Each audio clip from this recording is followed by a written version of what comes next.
Hello, Jen Tozser, your portfolio manager here. I hope everyone is enjoying the lovely weather in June.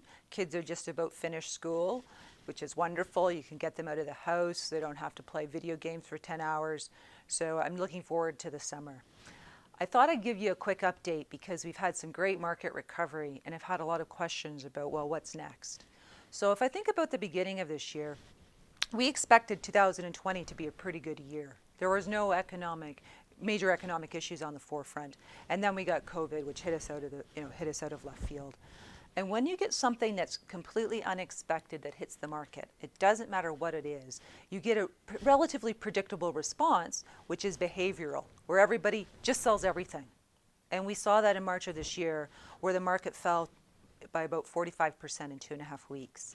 Now, the next stage is something I call sorting. And it's when people sit back and they say, okay, does it make sense that all of these companies are down by 45%? And what happens is you get companies that start to move forward and they recover a portion of that.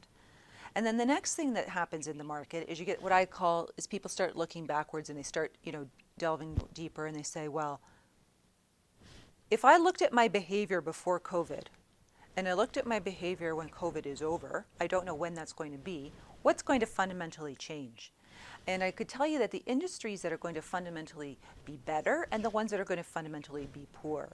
So for ones that are going to be fundamentally better, I would suggest that we're going to see a lot more of an investment in technology going forward. And for ones that are going to be fundamentally poorer, I think that a lot of if you look at the travel and tourism industry, it's going to take a long time for them to be back to where they are.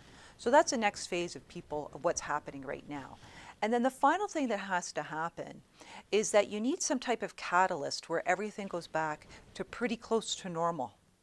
And I think that for us, the next catalyst to do that is actually going to be in September when kids go back to school. Now, it hasn't been announced yet that kids are all going back to school, but I think it's going to be pretty difficult to tell families that they can't put their kids back in school. And I think the reason that that's going to be difficult is because a quality education is a fundamental Canadian value. And no matter what's happened with online learning and kids staying home, parents are not teachers. Parents don't have the time to be the teachers for their kids. And education for children is not only about learning math and science, it's also an entire social experience. So when the kids go back to school, probably in September is my guess, then you're going to see pretty much normal pattern behavior. Everybody's driving, parking, eating at their restaurants downtown. And the last part of the economy to recover, which is really the productivity in the oil and gas, is going to start to trend back up to normal. So what do I see? I see a lot more sorting going on, some volatility throughout the summer, and I think the next biggest catalyst for a potential upward leg will be September going back to school. Call me if you have any questions. I hope you have a great summer if I don't talk to you.